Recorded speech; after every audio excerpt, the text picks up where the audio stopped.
I have you loud and clear. Hello. Welcome. Science. And that is to say, physics, medicine, nature, space, time, brain, life, the universe. This week, are we more prone to struggle with stress? And if so, why? I'm Greer Jackson, and in today's episode of The Naked Scientist, you and I will be probing the state of our mental health. I'll be stressing myself out to uncover how the human body responds to stress and why. We'll be seeing whether having a gut feeling has anything to do with it, and what we can all do to unwind a little more. The Naked Scientist podcast is powered by ukfast.co.uk.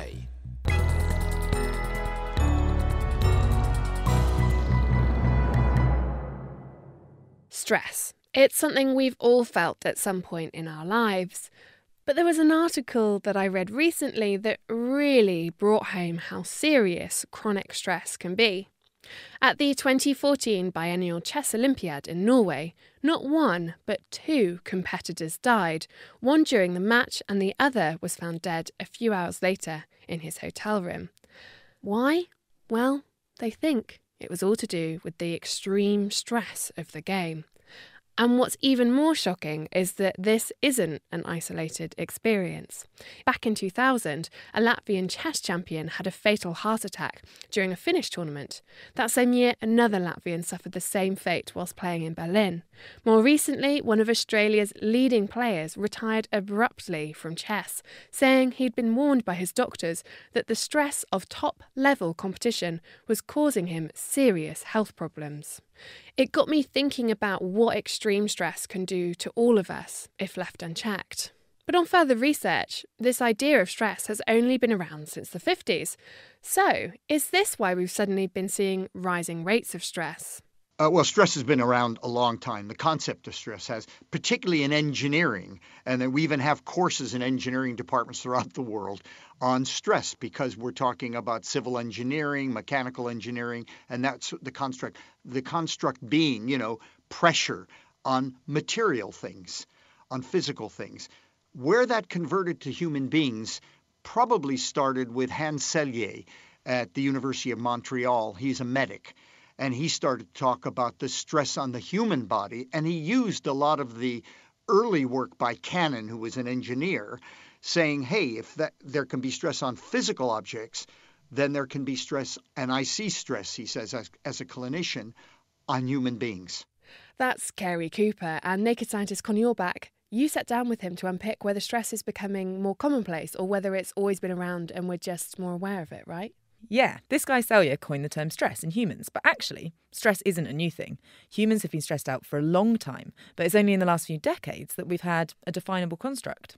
It's been around a long time, the human condition. I mean, we've had environmental factors, personal factors affecting people and their health for quite a long time. It's just that over the last few decades, more research is being done on how stress affects human health. Whether it's in the workplace, what are the factors in the workplace that cause people to get stressed, or in life more generally. I seem to be reading that people are more stressed than ever before. I hear it all the time. But is that really true, or is that just something we like to say?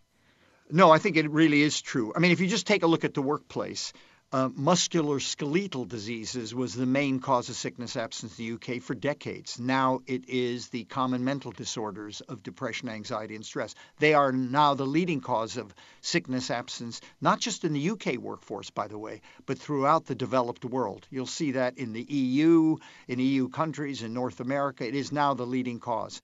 Okay, I understand that in the workplace, as jobs have changed, so have the reasons for sickness, from physical problems to mental ones. But are there actually any stats to back this up? Well, this is a slightly tricky one. As Cary said, people have only been studying stress since the 50s, so it's still a relatively new field scientifically, and there haven't been many studies looking at a change in population health. But what there has been has brought in, well, I think some quite alarming statistics. When asking, are we getting more stressed, universities have reported a 10% increase in uptake of their counselling services year on year, with mental health problems on campus raising from 8,000 to 18,000 cases in just 4 years. Wow, that's quite a lot. Yeah, I was looking for studies and I came across this one and was really quite surprised. And then in terms of really big numbers, in 2014, the charity Mind, the mental health charity, found that 56% of the workers they polled reported workplace stress, which is really a crazy amount. Sorry, I'm a bit speechless. 56% is a staggering amount. But I wonder, is there a difference between stress and just, having a lot on your plate?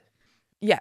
Absolutely. And so when does stress become a problem? And actually, this is something I asked Carey, the difference between pressure and stress. People will say, I'm stressed. Basically, when they say that, just generally, they mean they're under pressure. By the way, pressure is stimulating and motivating. But when pressure exceeds your ability to cope, then you're in the stress arena. And when that happens, you'll get ill health consequences. And if we are more stressed, you mentioned that the types of jobs we're doing have changed, but also a lot of other things have changed about the world that we live in now. So what's causing this increased stress? Oh, there's a variety of things. First of all, technological advance is much faster than ever before. People have been more mobile. Think about it. 30 or 40 years ago, people worked within a radius of 30 miles of where they lived. They had the community around them. They had their extended family. We don't have the extended family anymore. We don't have the natural counselors in our environment, the aunties, the grandmas, the neighbors who knew 4 generations of your family, who were people you could go talk to because we weren't mobile. But now people are looking for jobs. They're moving away from their extended family. And basically, we're now into just the mother, the father, the kids. So we don't have now the kind of support systems that we had then. And really the insecurity in society generally now. Jobs are no longer for life, and we're working longer hours. If you take the UK, we have the longest working hours in the developed world behind the United States. You talked about connectivity, but connectivity through technology. We are constantly switched on and constantly available. We talk about relationships, but it's a very different type of relationship, that, isn't it? Yeah, what's also happening, I think, is not only the speed of technology and the constant change that we're undergoing as a major kind of an outside source of stress on people, but think about information and communication technologies. Just think about email. Email is overloading people. Through mobile technology, it's making people on 7/24. And in fact, it's interesting that many employers now are closing down their servers at the weekend because people are accessing it too often, some at night. The technology has gone so fast that we're not in control of it. It's in control of us. That's quite a statement. Do you feel like technology is controlling you? I've had to think about this, and yes, I'd rather it wasn't, but I feel like slowly over time I've tried to stop it, but things have just come in more and more and more till I've become the person I never wanted to be, a phone-obsessed person. And I think it's with the invention of smartphones, actually, that you never quite switch off. There's always like a social media outlet, Twitter, Facebook, Instagram to be checking. There's emails, texts. I'm thinking instant messaging as well. You're bombarded with different types of communications because of this new technology. Absolutely. And there's always an easier way of doing things as well. So I felt like I don't need maps. I'm going to get my own way. But in the end, why don't you just use the maps on your phone? And in the end, why don't you just message someone quickly? And in the end, why don't you just search for the thing that you're all talking about? And then you just can't get away from it because it's always being more useful than maybe I even want. But is that stressful? It sounds pretty, for me, certainly, it seems pretty useful. I have to admit, when I see like 100 notifications on an instant messaging app, it does kind of freak me out. But I don't think it stresses me out. I think what that all does for me is it just makes this phone ever present. You know, by using it all the time, by it always being more useful than not, I can't get away from it. And I try turning off my emails on my phone, but then I'm like, I'd actually quite like to know that I know they're there. I always know they're there, so I can't get away. Smartphones and technology aside, why is it that some people find an event stressful, whereas others just experience it as pressure? Well, typically the conventional, I suppose, disease model of psychiatry says that when somebody is depressed or when somebody is anxious or when somebody has difficulties in their relationships, it stems from a flaw within the individual. But I think we know that poverty and abuse, bullying, negative life experiences, and also growing up in societies or in communities which are socially unequal is highly likely to lead to mental health problems. Meet Peter Kinderman. Professor of Clinical Psychology at the University of Liverpool, and I'm currently President of the British Psychological Society. One of the things that we know is that unequal societies are nearly always worse, and equal societies are nearly always better. So in nearly every measurable way, people growing up in unequal societies do worse. There are more social problems such as crime and social disorder in unequal societies relative to equal societies when you take into account the absolute wealth of the nations. Of course, wealthy countries have more material possessions, so they can buy goods, they can buy hospitals, they can buy the time of police officers and so forth, they can buy roads. But given the absolute wealth of nations, those nations that are more equal have lower levels of social disorder, higher levels of personal happiness, and lower levels of mental health problems, yes. Why is this though? Because, as Peter highlighted, living in a developed country means you have access to healthcare, education and welfare. One of the things for me as a psychologist that comes across is that the phenomenon of sort of social comparisons seems to be very important. What human beings seem to do is they don't necessarily seem to sit down and think in some objective terms, how is my life going? They compare themselves to other people. We're inherently social animals. So our sense of who we are and how we're doing and our sense of optimism for the future seems to be implicitly tied in with how we're doing compared to other people or how we're doing compared to how we should be doing. Is that necessarily a bad thing? Well, I was talking about this with a colleague, and we were talking about how wonderful little animals human beings are and how we strive to improve our living conditions by manipulating our environment. So we were sort of speculating about how it's difficult for human beings to feel satisfied because we're driven to always improve. And you can imagine how it would be evolutionarily extremely advantageous to humans to sit around after a hunting-gathering expedition eating fruits and vegetables and then to think, I wonder if we could do things a little bit differently. And if you're going to do things differently, you have to recognise that there's something imperfect about the situation that you see yourself in. So out of that comes a sort of striving, which is good. And I think that makes us supremely creative. But I guess there's always the danger of it leading to some negative emotions as well. Like what?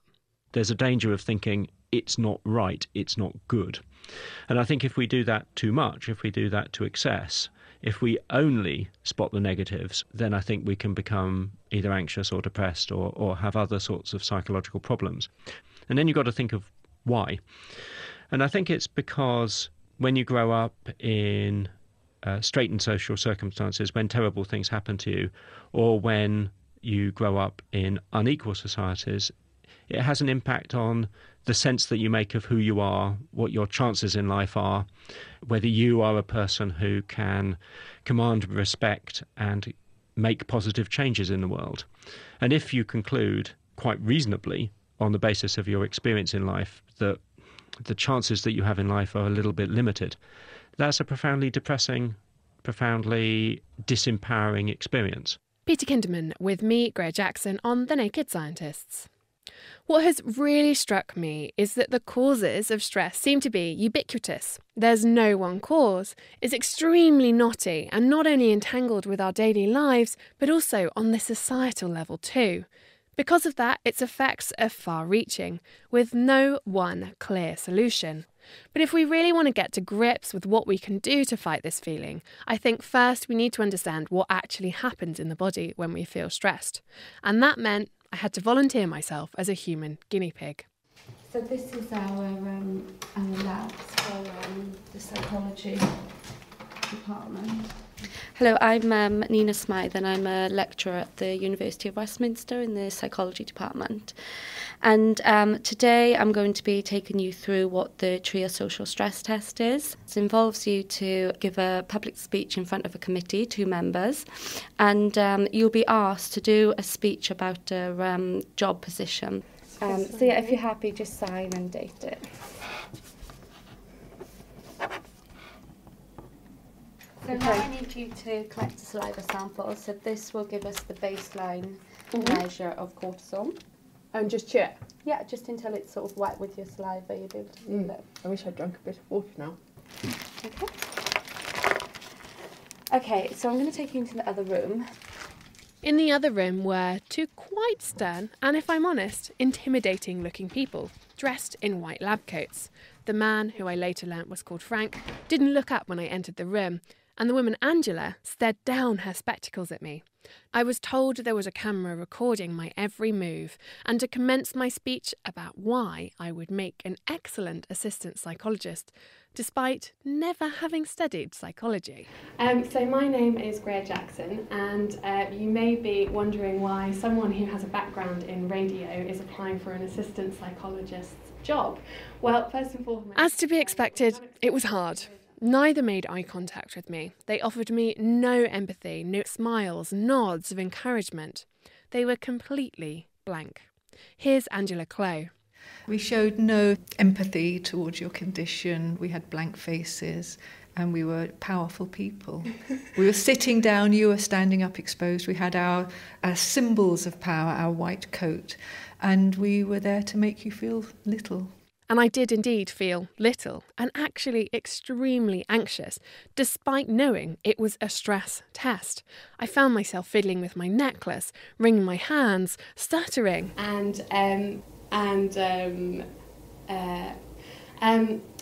Well, this stress test has been trialled throughout the world. It's the gold standard of how to make people feel vulnerable and to threaten their self-esteem.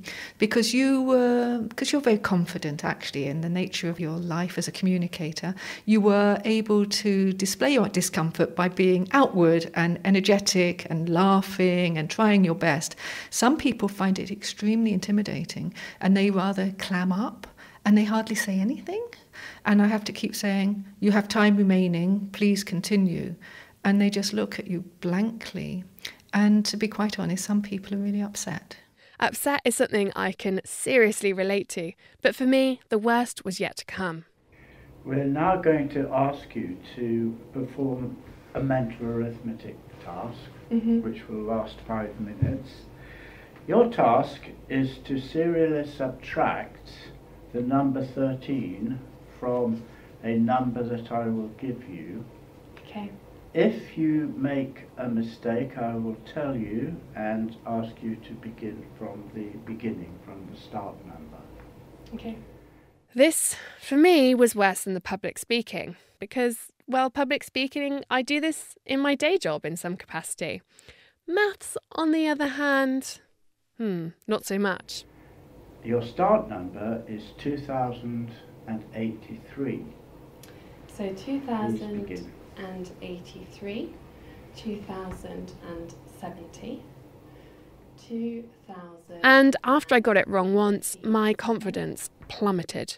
Even listening to this makes me feel stressed. Wrong. Oh gosh, 31... 80... 78. Wrong. Please begin again with 2083. And so it continued like this for a very long 5 minutes. How did you find it? Terrifying, but I kind of knew it was going to be terrifying. Okay, so what we'll do now is... I want to know if I got the job. I thought you did very well. We'll collect 2 saliva samples, one in 10 minutes and one in 20 minutes. Hi, Angela. That's a debrief. Nice to meet you. I'm sorry, what a horrible way to introduce it was in many ways perfect. Turns out in real life, Angela and Frank are surprisingly really nice. Although the worst thing is... I was debriefed over a cup of tea with Angela, and she talked me through what was going on in my body to elicit that kind of response. Okay, as soon as you walk in the room, that would have started the process. There are 3 stress response systems. Immediately your sympathetic nervous system, your arousal nervous system will start your heart pumping and your adrenaline will start to be released. But also you'll kick in, because it's such a severe psychosocial stressor, it will activate the third, like the top gear of stress responding. That's what we call the hypothalamic pituitary adrenal axis for those who want to know these things, and it secretes the hormone cortisol. But it takes about 15, 20, 30 minutes for the cortisol levels, which are activated as soon as you walk in and then sort of start to be pumped out throughout the 10 minutes. And then we can pick it up about 20 minutes after the end of the stressor. So where does the saliva come into this? Because you made me chew lots of cotton wool throughout this test and afterwards. So why did you make me do that? Well, actually, this has been the revolution in psychophysiology, which is what we do, the combination of psychology and physiology, is that we can measure all this hormone in saliva samples. And in that, you have a valid reflection of the biologically active cortisol in the blood, right? And that gives us an opportunity to look at the dynamics of change of cortisol over a period of time. Now, you mentioned cortisol before. Can you tell me, what is that and why are you so interested in it? Oh, well, cortisol is endlessly fascinating. It's a hormone. It is essential for life. So cortisol is not bad for you. You cannot live without cortisol. So cortisol is fundamental for life. It's got lots of roles where it regulates biological processes, things that you're not aware of, So cortisol is doing a job that we're not aware of, and it's keeping us fit and healthy. However, in addition to that role, we call it a housekeeping role, looking after our body, it's also the stress response system. So it's got 2 roles. So you can see if it's such a vital hormone, if it gets abused by being secreted over and over again incessantly, then those vital roles that normally it looks after become compromised because there's too much cortisol going on and at the wrong time, etc., etc. If we plotted, say, on the horizontal axis, yes, and the amount of cortisol on the vertical axis, what does that graph look like? I'm so pleased you pointed that out, because the way that cortisol executes its housekeeping role is by changing concentrations over the day. It's got a direct hotline to the body's biological clock. And so at night when we're asleep, cortisol levels really nice and low, so you can snooze away. And in the hours before you wake up, it gradually increases as your brain's beginning to activate. And then when you wake up, this is for me the most fascinating part, there's a tipping point where you get this sudden surge in cortisol and you get a doubling in concentration within 15, 20, 30 minutes. It's called the cortisol awakening response. And then after that peak, about 30 minutes after you've woken up, it tracks down gradually over the day till the evening. I'm intrigued to see what my results are, because I've chewed 4 bits of cotton wool now, and you've got my measurements. Well, I'm very intrigued to see them as well, and it's going to be fascinating to see how stressed you are. You didn't look at all stressed when you were doing this job interview aspect, but I have to say you did look under pressure when we put you through the mental arithmetic task. When can I come back? When can I get the results? Well, we're hoping to run your saliva samples this afternoon, put them through the express mode, and so I'd like to speak to you on Thursday, and then we can talk about how you did. 2 days later, I went back to see Professor Angela Clough to get my results. Well, the results are in, as they say, and you started off with beautiful low cortisol. So obviously your journey here to London hadn't really stressed you out. You were in a nice relaxed state when you came in. And then we took a sample immediately before you came into the room and were confronted by Frank and myself. And then we took one immediately after the end of the stressor, which was 10 minutes. And already your cortisol levels had started to go up.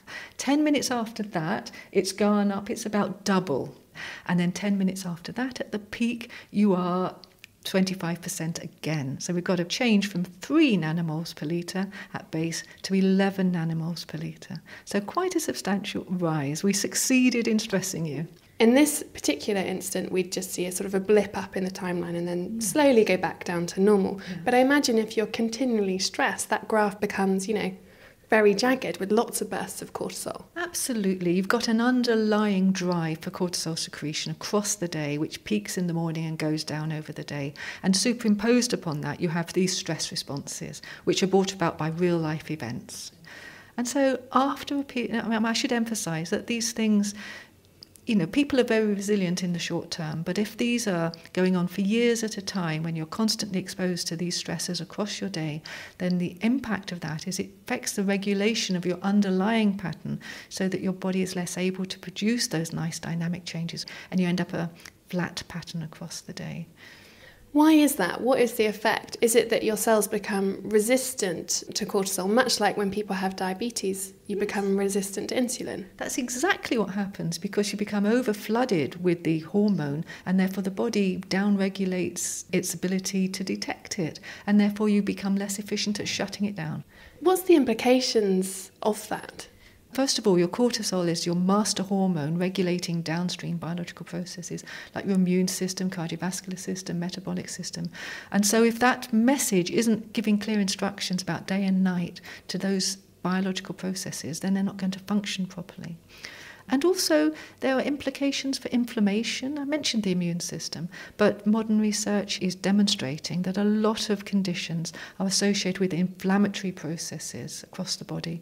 And if you're flooding your body with cortisol at inappropriate times of day, the inflammatory immune cells, which should normally be shut off by cortisol, also become desensitized to cortisol.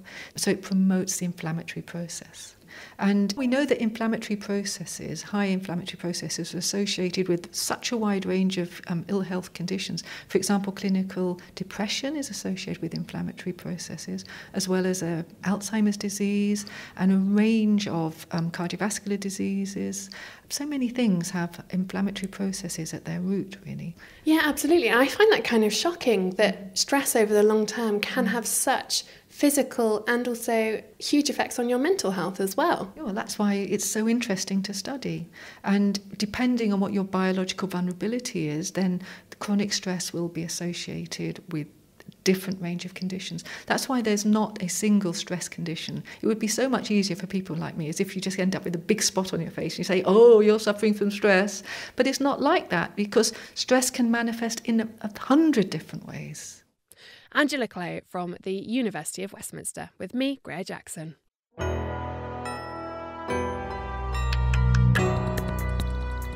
Hello, Connie here. Sorry to interrupt, but I just wanted to say a massive thank you for all your nominations for this year's Podcast Awards.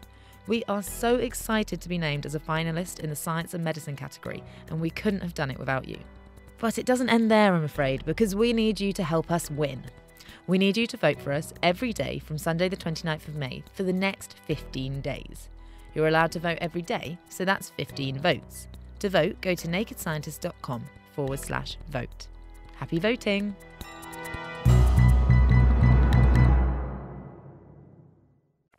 Today on The Naked Scientist, I've been stressing myself out in the hope of living a stress-free lifestyle. But what has shocked me is that stress manifests in a huge number of ways, be it anxiety disorders, depression, or even physical ways like bowel inflammation, headaches and fatigue, to even more serious problems like cardiovascular disease or Alzheimer's. A lot of these complications appear to be linked with inflammation and our immune system. And this is because, as Angela said, our immune system is so often flooded with this anti-inflammatory stress hormone, cortisol, that our immune system is now having difficulty regulating its inflammatory response. But there's emerging evidence to suggest that the bugs in your gut could also be linked to how you're feeling. For instance, a paper published in eLife just this month showed how your microbiome can alter your mood. Another has demonstrated how an individual bacterium can stop inflammation in mice. Naked Scientist Emma Sackville, you've been looking into this, haven't you? Yeah, there have been a few studies recently looking at mice that suggest that by killing off bacteria, by, say, taking antibiotics, they are less resilient to stress and anxiety. So could you reverse this by introducing bugs back into your system? Well, it may sound far-fetched, but organisms found in soil could help prevent serious mental health problems, as Professor Graham Rook from UCL explained to me. It's as though the stress resilience of people in the rich Western countries has been decreasing with time. And in fact, there's good evidence that if your immune system doesn't switch itself off completely when not required, then the inflammatory responses that are chuntering along there in the background lead to changes in your brain and lead to depression. So it looks as though if your background activity of your immune system doesn't switch off completely when you don't need it, then your stress resilience is reduced. You are more likely to suffer bad consequences of being stressed.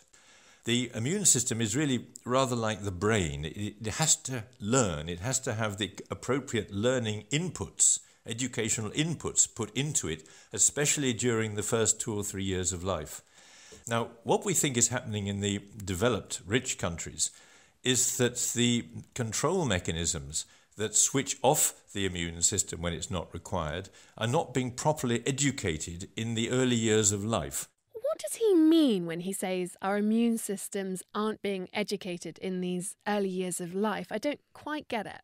So it's what Graham calls the old friends hypothesis. It's also sometimes known as the hygiene hypothesis. And this is the idea that kids aren't exposed to microorganisms anymore, like our ancestors were. And this then suppresses the natural development of our immune system. Oh, okay, I see where you're going with this. Because before Angela said that stress reduces our ability to inhibit inflammation, and inflammation is all to do with the immune system, right? Yeah, so the scientists were wondering what would happen if they reintroduced these old friends. In particular, they were interested in one specific microorganism found in soil called Mycobacterium vaccae. Now, what we've done in these experiments is use a microorganism which we know switches on certain cells that regulate the immune system. They're like the police force of the immune system. They're called regulatory T cells. And it increases the number and activity of these cells and increases the release of mediators that are anti-inflammatory. And it turned out that by giving this organism to these animals, when they were then exposed to a stress, it blocked the development of anxiety, it blocked the development of the colitis, and it stabilized to some extent the changes that stress causes in the gut. What's interesting about this is that it may not just make us more resilient to stress, but might also help dampen down the effects of stress. Graham was working with a team from the University of Colorado, and they found that mice immunised with this bacteria were also protected against colon inflammation and anxiety, side effects of stress. I still find this slightly bonkers that one bit of bacteria found in soil, of all places, can have such a huge impact. Next question, though. This is in mice, so how do we know that this is A, going to work in humans, and B, be safe? Great minds think alike. I also wondered this, and it turns out that there was actually a previous trial where they looked at it to try and help treat cancer.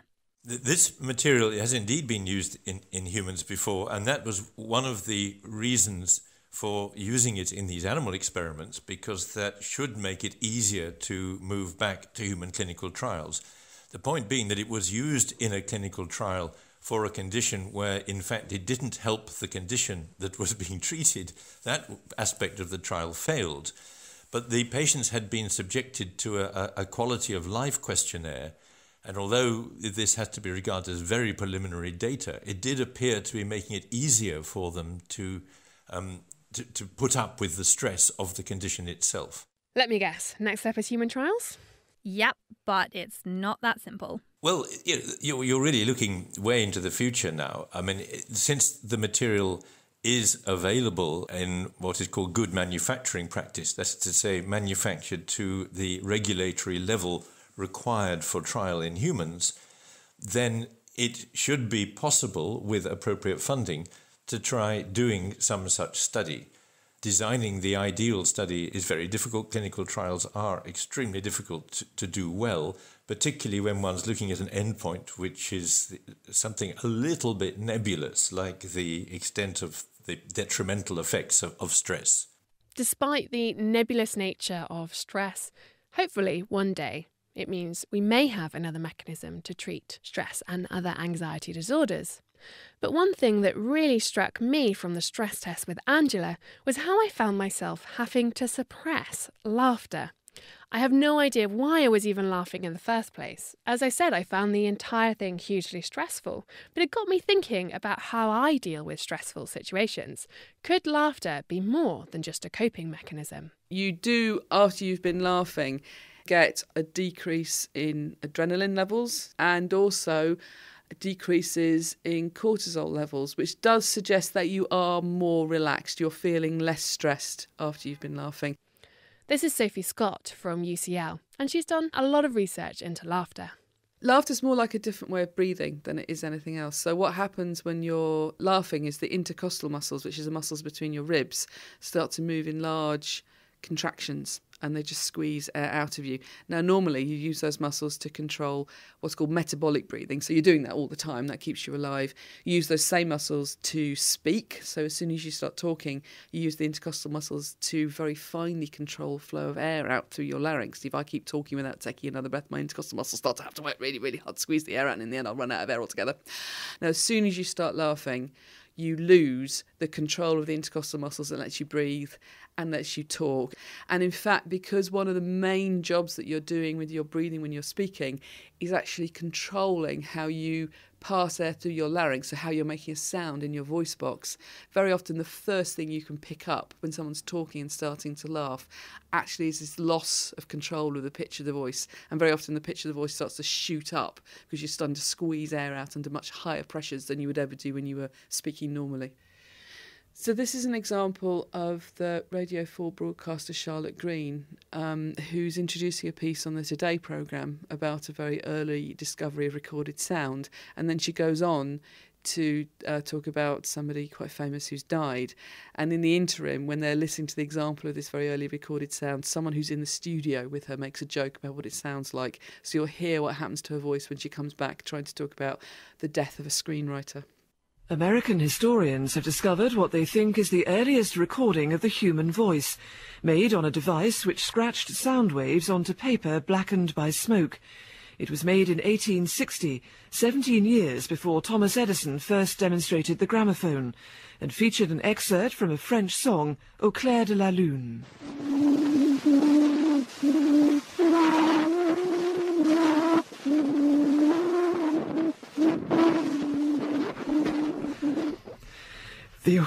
The award-winning screenwriter Abbie Mann has died at the age of 80. He won an Academy Award in 1961 for Judgment at Nuremberg.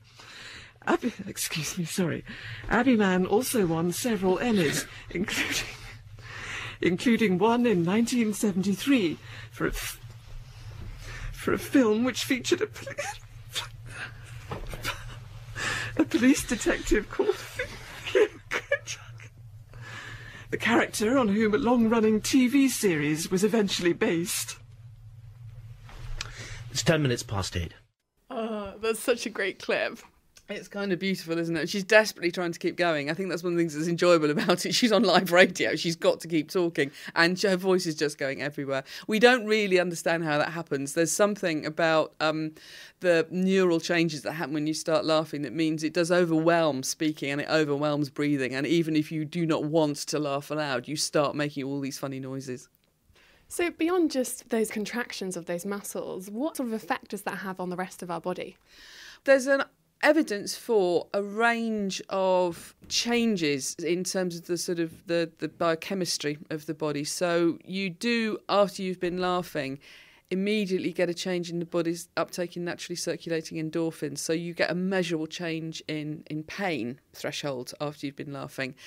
That is actually, it looks like it's more to do with the work you're doing at your rib cage than it is anything specifically to do with laughing, because you get the same change in endorphin take up if you do any kind of exercise. You get a change in pain threshold. So that may not be laughter specific. You also get, over slightly longer timescales, a decrease in adrenaline levels and also decreases in cortisol levels, which does suggest that you are more relaxed. You're feeling less stressed after you've been laughing. And that might be more specific to laughter. Does that mean we should all be laughing? You look like you're about to laugh yourself. Does that mean we should all be laughing more? I think it's certainly, we should let ourselves laugh. I mean, we should definitely let ourselves go to places and situations where we laugh, because we tend to think it's a bit of a trivial, silly behaviour. And definitely, I mean, there's very, very little research into it scientifically compared to emotions like fear and disgust, because it does sort of feel a bit silly to do this. And we don't often let ourselves take our laughter seriously. But actually, I think we should, consider it to be an important aspect of our lives that we should give a bit of space to. Where do we laugh the most? I'm thinking if we want to give more space to our laughter, what should we be pursuing or going out to do that will invoke laughter?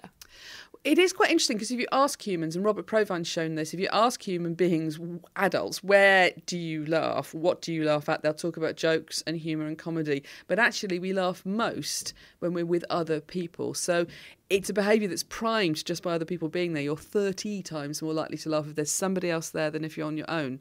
And that means in practice that most of the laughter you encounter sort of naturally is actually when you're talking to other people, because that's what we do when we're with other people. And laughter is less to do in those situations with humour. We're hardly ever laughing at jokes, for example. It's got more to do with making and maintaining social bonds. So when you laugh with people, you're laughing as much to show them that you like them. If you're not laughing at jokes then, what are you laughing at? Well, people are laughing at statements like, I will have another cup of coffee, or I might miss my bus. And in fact, Robert Provine's shown at any one point in time, the person who laughs most is the person who's speaking.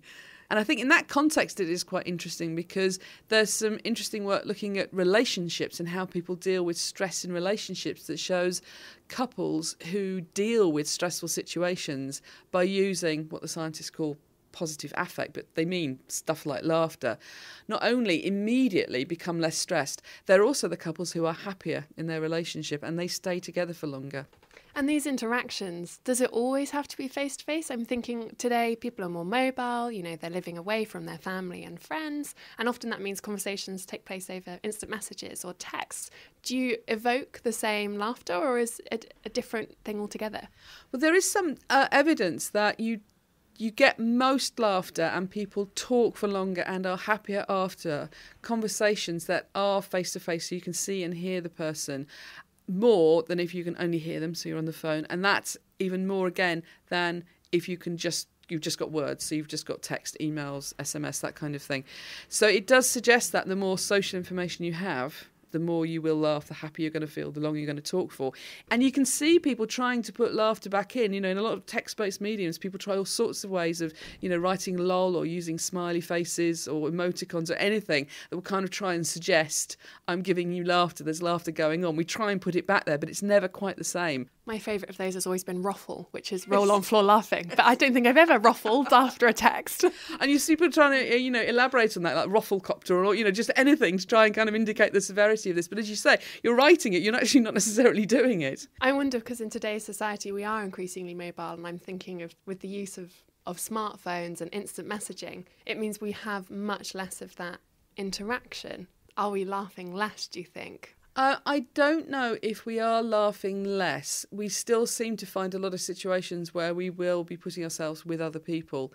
One of the problems with laughter is if you ask people, people always underestimate it. So if you ask people, they just will never tell you anything even remotely approaching how frequently they laugh, because it's almost like you just don't remember. We've laughed throughout our whole meeting today, and I don't really remember that. I don't have a sense of it. You asked me, I'd probably say maybe 4 or 5 times, and that would just be wrong. So it's hard to know if we're laughing less. But my suspicion would be, even if people are relying more on other forms of communication, you are still meeting people face to face when you're buying a sandwich, when you are getting on the bus, when you are, handing your coat in at a cloakroom. There's still a lot of these other interactions. There's those kind of little interstitial spaces where you can have these very transitory uses of laughter just to make very short interactions go better, that I think are probably as important.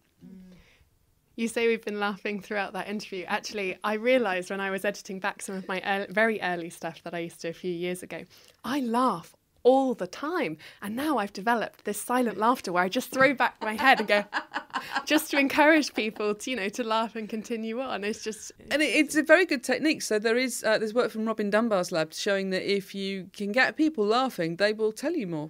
Has it worked today? Absolutely. I would have never said half these things. Oh no, what have I done? So do you think laughter is possibly the best medicine? Is the fable true? I think laughter probably is a really good medicine, but I think what we shouldn't do is think of that as like laughter exists on its own. I think it's the fact that laughter primarily happens in social interactions, and it's really hard to pull apart from that. So you do find yourself laughing on your own, but you laugh much, much more when you're with other people, and you laugh even more if you like those people.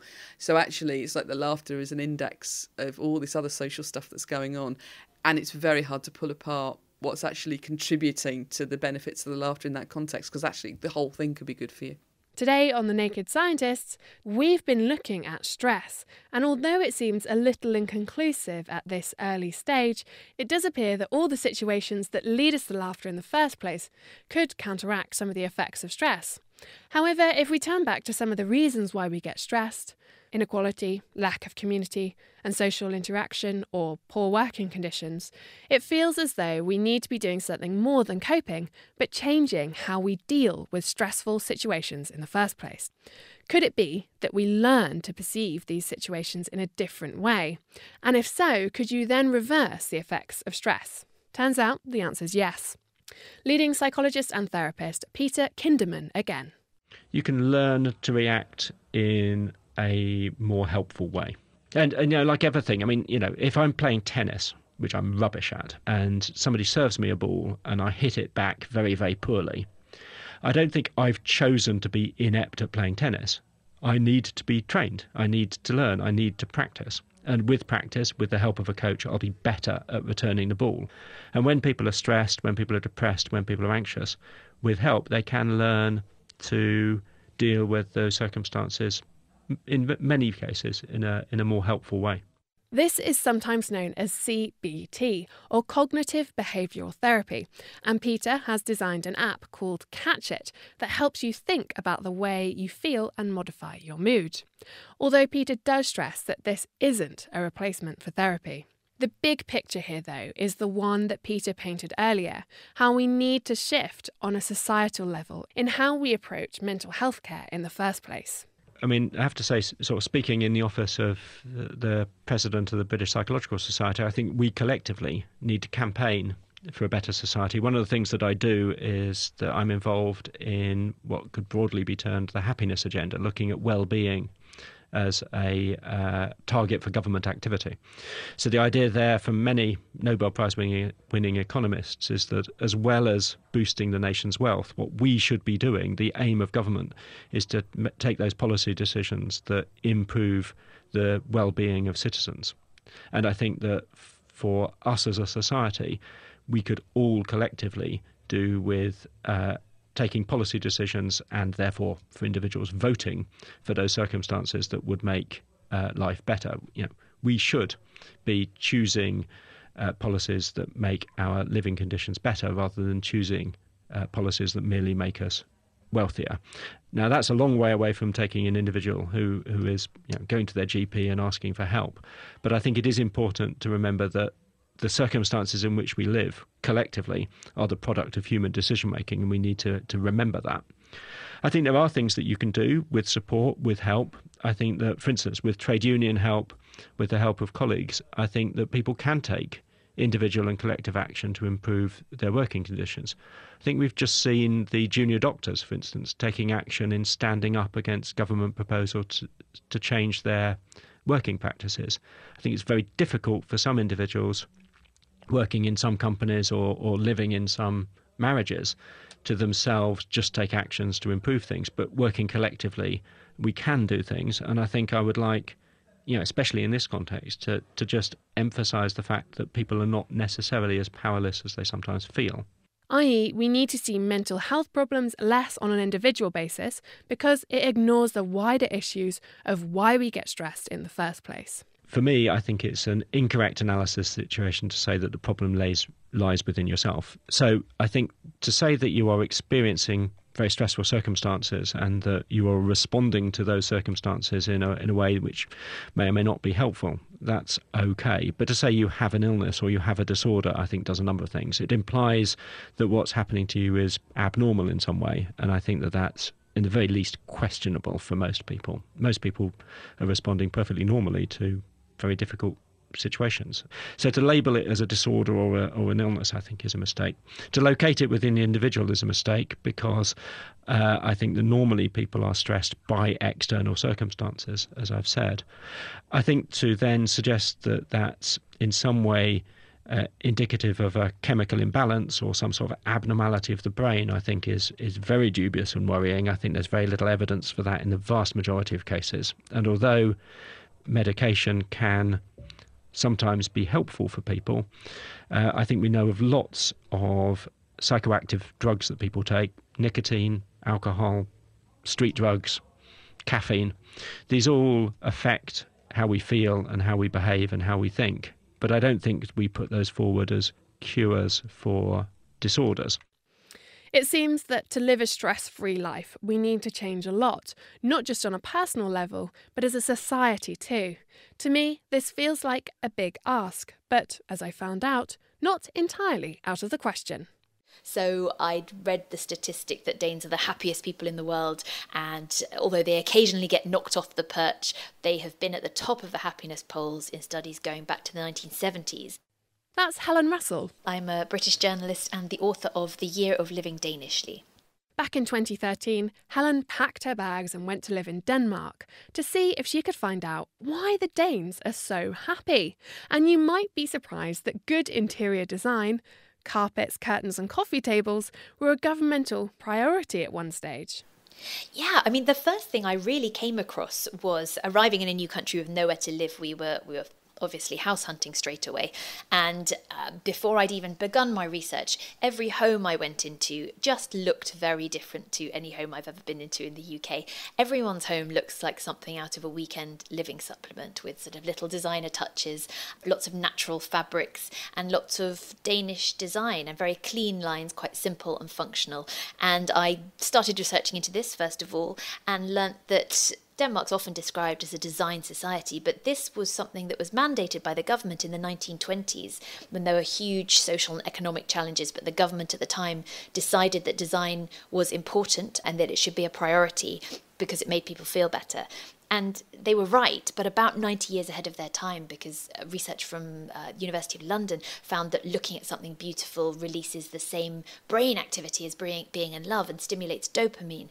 Design is a part of everyday life for many Danes. I guess the next thing that I noticed was the famous work-life balance. So my husband went off to work at Lego and came home at 4 p.m. And then Friday came around and he came home at 2:30 p.m. Because Danes just work crazy short hours. The official working week is 37 hours, but recent studies show that most Danes only put in 33 hours a week. I mean, does that not affect productivity? I'm imagining if I had, so many less hours, 7 or 8 hours less, that's a whole day less a week. Well, you'd think, but Danes have something called arbeidsglød, from arbejde, the Danish to work, and happiness, and is important to all Danes and is something that's factored into society here. And studies from the University of Warwick show that workers are much more productive when they're in a positive frame of mind, when they're feeling happy. So actually, Denmark is the second most productive country in the EU. So they're working less but getting more done, which just seems horribly unfair. Yeah, well, quite. I wonder if the Danish have a 33-hour work week. What do they do with all their spare time? I wonder whether that also plays a role in this, why they're so happy. Yeah, I think it does. So they are huge on hobbies. They love a club or an association. So whereas in the rest of the world, people might knock off work and maybe go for a run or go cycling or do something of some kind. In Denmark, there are rules involved and they will do it as part of an organisation. So you will calendarize that in your work diary. You'll say, well, leave at 4 p.m. because you've got the gym or you've got bike club or you've got swimming club. And it keeps them really active, and studies show that being part of a group fosters a real sense of belonging, and you're more likely to stick at something because you're mindful of letting your teammates down. The other thing, well, nobody steals babies here. When I first arrived here, we'd been trying, my husband and I had been trying for a baby for years. I'd had 2 years of failed fertility treatment in London, injecting hormones on a daily basis. And then I came over to Denmark and found these babies just sort of scattered around the street, unattended in their prams, left outside cafes and restaurants, even once on a beach when someone popped into the sea for a swim. And I had it explained to me that, yes, as you say, people don't steal babies in Denmark, and that Danes trust each other so much that they think that it's fine to leave babies to sleep outside. The fresh air is good for their lungs, and so that's perfectly okay. But there's a famous story out here of a Danish woman who went to New York and left her baby outside a restaurant when she popped in for lunch and got arrested for child neglect. But, that just doesn't happen in Denmark. On a more serious note, it's this level of trust among comrades that fuels not just individuals, but society as a whole. Because of this social welfare safety net, everyone is looked after. Of course, you do pay for it. So, 50% plus taxes still come as quite a shock. But because you're paying your taxes, you trust that your neighbour will pay theirs as well, and you trust that the government will spend that money wisely, which is very different to the way we think about tax in the UK, I think. Food for thought when you're eyeing your next payslip then. But this welfare security safety net, it means that, baby stealing aside, Helen and her husband were also incredibly well supported after the birth of their son. Yes, so new parents get 52 weeks leave to share between them, and so my husband took time off from his job for 10 weeks, no questions asked, fully paid to help look after our son. And here they have a heavily subsidised Stork Hotel where if you are a new parent and you're just a little bit nervous, you're not quite sure how to do breastfeeding or just how on earth to cope with this living, wriggling small pink thing that you have produced, you can stay for, I think, up to a week in the Stork Hotel, and nurses can be on hand if you need anything. So they just really do take care of you. And then because subsidised childcare is so big out here, so 75% subsidised, most mums go back to work anyway, and you know that your child's being taken care of. So yeah, it does seem a really good system for that. I mean, it sounds like you're phenomenally well supported on all levels. I mean, if I was going to come away from this and think, right, 5 things that I can do to change my life, to make myself happier, what would they be from your experience living Danishly and I assume, but I don't know, living happier? Yeah, we are, I'm happy to say. So I think one thing that we haven't touched on but is hygge. It's this uniquely Danish word that it defies literal translation, but it's the best explanation I've seen is the complete absence of anything annoying or emotionally overwhelming. So really it's a lot like the mindfulness that is oh so fashionable these days, but Danes have been doing it for generations, and it really becomes a part of everything that happens in Danish life. So candles are hygge, having dinner with friends is hygge, and it's this real celebration of the small things. So that's something I definitely plan on stealing wherever I end up being next. I think there's also something around design and around the aesthetics and celebrating those. So just trying to make your home somewhere you can be proud of. I think around using your body as well, as the Danes do. So they're a pretty active bunch and part of all of these societies. So yes, cycle, run, jump, dance, shake whatever you've got. I think joining up and being a part of something can really help. And then what am I on? I'm on 3, maybe 2 more. I think Danes are really good at valuing family. Danes see their family a lot, probably because they have this short working week, but family is prioritised, and the more you see them, you sort of work through any disagreements you might have, and so that they don't build up and fester into these big rows or anything. And loads of studies show that spending time with family and having a close support network is one of the biggest indicators of happiness. So perhaps having dinner with your family every night or something? Yes, because having family meals together is really good for us physically and mentally. And then I think I'd love to add also about playing. So in the country that brought the world Lego, play is really considered a worthwhile occupation at any age. And I think because Danes have all this free time, they have a really good sense of fun and sense of play, and it's not all about working. Sound advice from Helen Russell there, and I feel like they're all entirely attainable. Exercise outside. Play. Make your house homely. Leave work on time to ensure you spend quality time with your family and friends. Hygge style. That means no phone or other distractions. That probably means you'll laugh more too. And hey, if you're exercising outside, you may pick up a few of those friendly bacteria along the way too. I wanted to say a huge thank you to everyone who contributed to the programme. That's Connie Orbach, Kerry Cooper, Peter Kinderman, Angela Clow, Emma Sackville, and of course Helen Russell. The programme was produced and presented by myself, Greer Jackson, and next week we're looking at how to build the ultimate sustainable house, brick by brick. The Naked Scientist comes to you from Cambridge University and is supported by the STFC, the EPSRC and Rolls-Royce.